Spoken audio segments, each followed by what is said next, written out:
अस्सलाम वालेकुम, welcome to binary classroom. और आज की इस क्लास में हम लोग टॉपिक पढ़ने वाले हैं mass collection of data. So mass collection of data and privacy का काफ़ी इंपॉर्टेंट टॉपिक है, समझने वाला, और ये रियल लाइफ में आपने देखा भी होगा इसका। तो मास कलेक्शन ऑफ डेटा का सबसे पहले मतलब हम लोग समझते हैं। तो मास कलेक्शन डेटा तो आपको पता है, कलेक्शन ऑफ डेटा भी पता है, यानी कि अगर डेटा को कलेक्ट किया, जैसे कि आपकी क्लासरूम है, उसके अंदर मल्टीपल स्टूडेंट्स हैं, अगर मैं सारे स्टूडेंट्स का डेटा कलेक्ट करने करूँ कि उसका नाम क्या है, हर स्टूडेंट के फादर नेम क्या है और हर स्टूडेंट की डेट ऑफ बर्थ क्या है, तो मैंने उन तमाम लोगों का डेटा कलेक्ट किया, उसको कहते हैं कलेक्शन ऑफ डेटा। लेकिन अगर यही कलेक्शन ऑफ डेटा एक बहुत ही बड़े पैमाने पे किया जाए तो उसको कहते हैं मास कलेक्शन ऑफ डेटा। बहुत ही बड़े पैमाने पे कैसे, कि मैं पूरे मुल्क के स्टूडेंट्स का डेटा अपने पास लेकर आ जाऊँ, तो वो होगा मास कलेक्शन ऑफ डेटा। देखिए, कहाँ एक क्लास का मैं डेटा कलेक्ट कर रहा था, कहाँ मैं पूरे मुल्क का डेटा कलेक्ट कर रहा हूँ, पूरे मुल्क के स्टूडेंट्स का डेटा कलेक्ट कर रहा हूँ, उनका नाम, उनके पेरेंट्स का नाम, उनके डेट ऑफ बर्थ, उनके मार्क्स और किस क्लास में पढ़ते हैं, इस तरह मल्टीपल फील्ड्स हो सकती हैं, तो उसको बोलते हैं मास कलेक्शन ऑफ डेटा। अब मास कलेक्शन ऑफ डेटा सिर्फ स्टूडेंट्स का नहीं हो सकता, यहाँ पर बहुत सारी ऑर्गेनाइजेशन लिखी हुई हैं जो इस तरह के डेटा कलेक्ट करती है। ठीक हो गया। जैसे कि कुछ ऑर्गेनाइजेशन हॉस्पिटल के डेटा को कलेक्ट करते हैं, जैसे hospital store the birth record. Hospital जितने भी उस हॉस्पिटल में बर्थ बच्चे पैदा हुए होंगे उन तमाम का रिकॉर्ड। इसी तरह नादरा, जहाँ से आप आईडी कार्ड्स बनवाते हैं, नादरा स्टोर फैमिली इंफॉर्मेशन। तो नादरा है, उसके पास पूरे मुल्क की फैमिली इंफॉर्मेशन स्टोर है। अगर आप अपना नाम बताएं उनको तो वो आपके वालिद का, फिर आपके दादा का, फिर आपके परदादा का, यानी कि जहाँ तक पॉसिबल डेटा होता है उनके पास मौजूद होता है। पूरा फैमिली इंफॉर्मेशन होता है, उनकी वालदा क्या क्या रिलेशन, मतलब जो रजिस्टर्ड होगा ना, तो सारा डेटा उनके पास मौजूद होता है। The school has information of students. School की एग्जांपल हमने अभी देख ली। Education board store personal data. जो एजुकेशनल बोर्ड होता है, जैसे हम 22 मुल्तान है, 22 लाहौर है, 22 गुजरांवाला है, 22 डीजी खां है, इन तमाम जो 22 होते हैं बोर्ड्स, इनके पास आपके रोल नंबर, आपने मैट्रिक कब की, आपके मैट्रिक्स में कितने मार्क्स थे, आपकी सनद, आपके इंटर के मार्क्स, ये सारी चीज़ें उनके पास स्टोर होती हैं।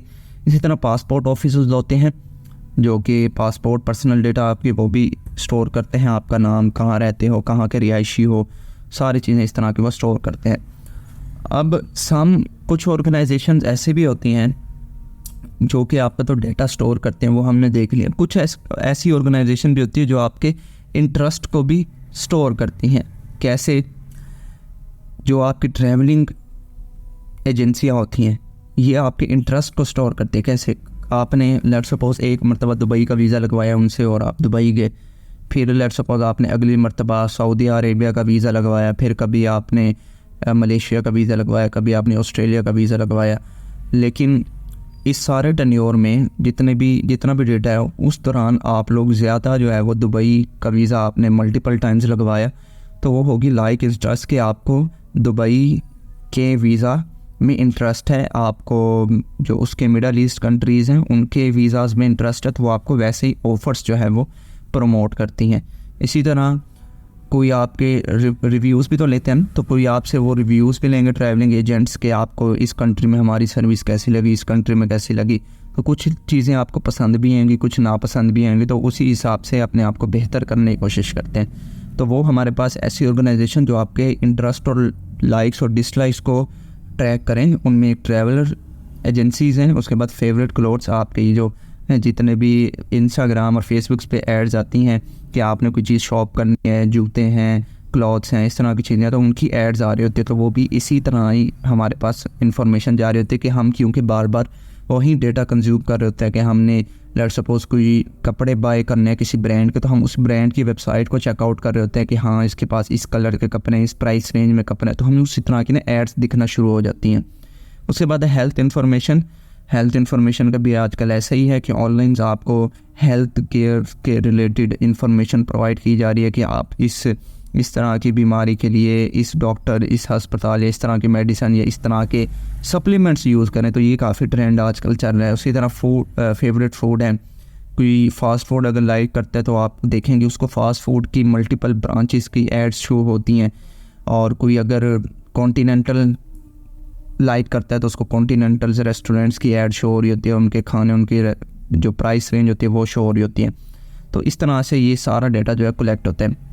अभी सारा डेटा कलेक्ट करने के बाद ये डेटा का करते क्या है, तो ये जब भी सारा मास कलेक्शन हो जाती है डेटा की, तब ये क्या करते हैं, डाटा ब्रोकर्स को आपका डेटा सेल करते हैं। अब ये डाटा ब्रोकर्स बेसिकली वो होते हैं जो आपके इन्हीं डेटा के साथ आपको कॉन्टैक्ट करते हैं और आपके पर्सनल इंटरेस्ट के ऊपर अपनी कोई प्रोडक्ट बेचने की कोशिश करते हैं।